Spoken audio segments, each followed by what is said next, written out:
Hello, this is Elmia. Built on La Masia's traditional 4-3-3 positional play, third-man combinations, and possession-based football, Barcelona have developed a completely new identity under Hansi Flick. With Flick's direct, vertical, high-intensity approach layered on top, they have become one of the most aggressive and dynamic teams in Europe today. At the same time, however, their extremely high defensive line has also been exposed as a clear weakness on the Champions League stage. Today, we're going to analyse Hansi Flick's Barcelona. Barcelona are primarily built around a 4-3-3 structure. In goal, new signing Joan Garcia provides both strong shot-stopping ability and composure in possession. At the back, despite still being only 17 years old, Kubasi has already developed into the leader of the defensive line. However, the departure of Inigo Martinez has left a significant gap in leadership and defensive organisation. Araujo has struggled with inconsistency, while Christensen has continued to suffer with injuries throughout the season. Meanwhile, Eric Garcia has played an important role across multiple positions, and Gerard Martin has shown strong potential as a centre-back thanks to his physicality and build-up quality. At fullback, Koundé and Balde remain the main pairing during the first half of the season, while Eric Garcia occasionally provided cover.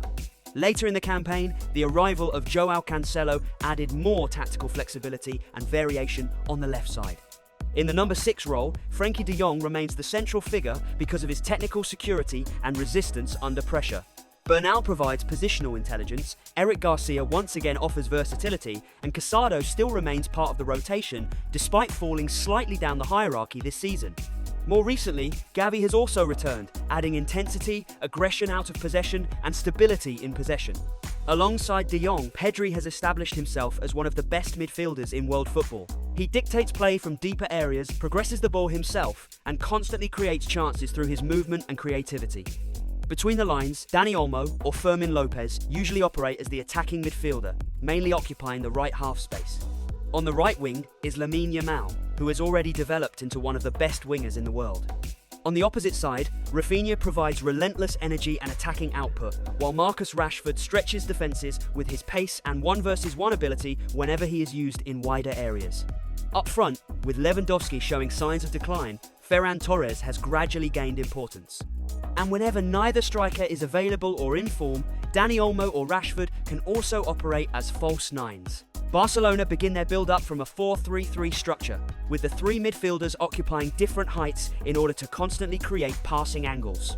Using the technical security of the number 6 alongside Pedri, they are capable of escaping pressure through short combinations. However, the real identity of Flick's Barcelona lies in their verticality and direct progression. And this becomes even more dangerous once it is combined with Barcelona's traditional third-man combinations.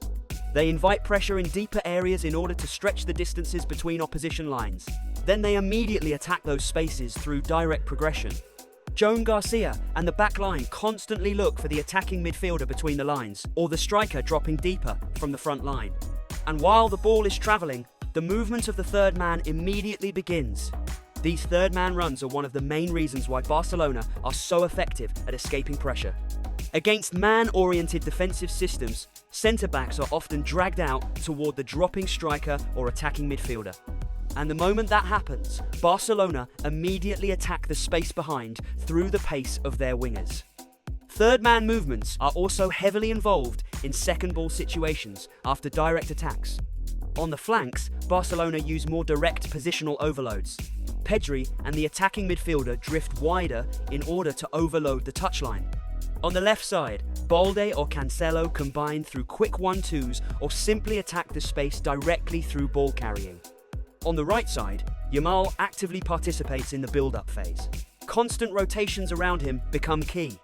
The attacking midfielder pushes into the half space, the fullback underlaps, and Barcelona escape pressure through movement rather than static positioning. They invite pressure in order to stretch the distances between opposition lines. As Ferran drops deeper, Barcelona immediately attack the newly created space. On the left side, Barcelona create 2v1 situations in order to allow the fullback to attack the open space directly. On the right side, the attacking midfielder joins the flank, and through combinations and rotations, Barcelona progress up the pitch.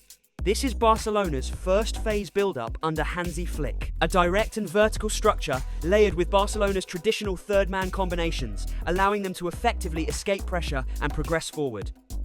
Once Barcelona advance into the opposition half, they usually shift into a 3-2-5 attacking structure. The left winger moves inside while the left back pushes high to provide width. The key feature here is the box midfield.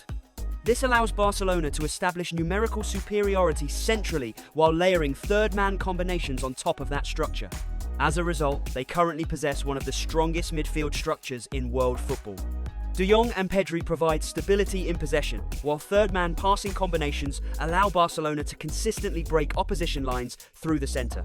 Even the striker actively participates in midfield progression in order to add another body centrally.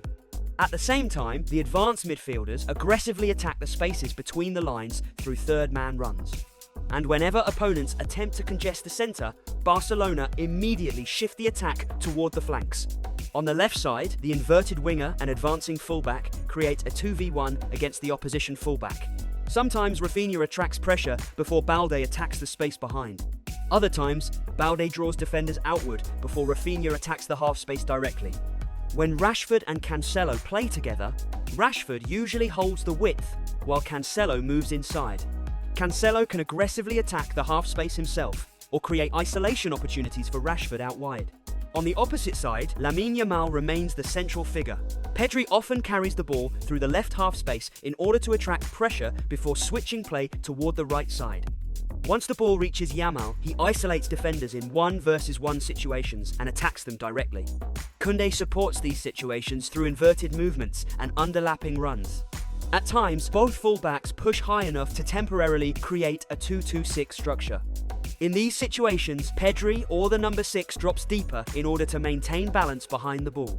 The right-sided midfielder then attacks the half space, Yamal delivers dangerous through balls or attacks the half space himself before whipping dangerous crosses toward the far post. Barcelona break opposition lines through third-man passing combinations before creating chances through immediate through balls into the final third.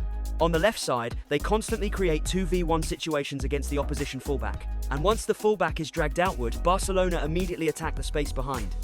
On the right side, the inverted fullback creates space for the winger, while the following underlapping runs attack the half space directly. This is a Barcelona side that controls matches through elite midfield dominance. They break opposition lines through numerical superiority and third-man combinations, while also destroying defensive structures out wide through direct attacking patterns and the individual brilliance of Yamal. Out of possession, Barcelona remain extremely aggressive. In the final third, they push the defensive line very high while maintaining different rest defense structures such as 3-2, 2-3 or 3-1 shapes. And the moment possession is lost, they immediately counterpress with intensity in order to recover the ball as quickly as possible. In the final third, Barcelona push the defensive line extremely high while maintaining a 3-1 rest defense structure. And the moment possession is lost, they immediately counterpress with intensity in order to stop opposition transitions. During high pressing phases, the front two use cover shadows to block central access into midfield. At the same time, the wingers channel the centre-backs outward. The fullbacks jump aggressively onto the opposition fullbacks, while the number 6 and centre-backs defend the space behind in a man-oriented structure. This allows Barcelona to apply relentless pressure from the front and heavily disrupt opposition build-up phases. However, the defining feature of Flick's defensive system is the extremely high defensive line. Even when the initial press is bypassed, Barcelona recover quickly into zonal defending while still maintaining a very high line. This allows them to aggressively use the offside trap while keeping extremely compact distances between the lines. As a result, Barcelona constantly push opponents backward before restarting the press once again. Through aggressive man-oriented pressing, Barcelona restrict the opposition's build-up options and force them into long balls. At the back, man-to-man defending is maintained as well, allowing Barcelona to dominate aerial duels and second ball situations. By maintaining a very high defensive line, they aggressively use the offside trap to stop runs in behind. At the same time, they maintain extremely compact distances between the lines, constantly pushing opponents backward and controlling territory. However, this structure also comes with major risks. Against elite opposition, especially in the Champions League, small mistakes can become fatal because of the amount of space exposed behind the defensive line. Opponents intentionally leave attackers beyond the offside line before finding them with runs in behind after progressing down the flanks. And since the departure of Inigo Martinez, Barcelona's control of the offside line has looked increasingly unstable. Against teams like PSG, Chelsea, and Atletico Madrid, their high line and offside trap were repeatedly exposed. As a result, Barcelona still need another experienced, high-level centre-back.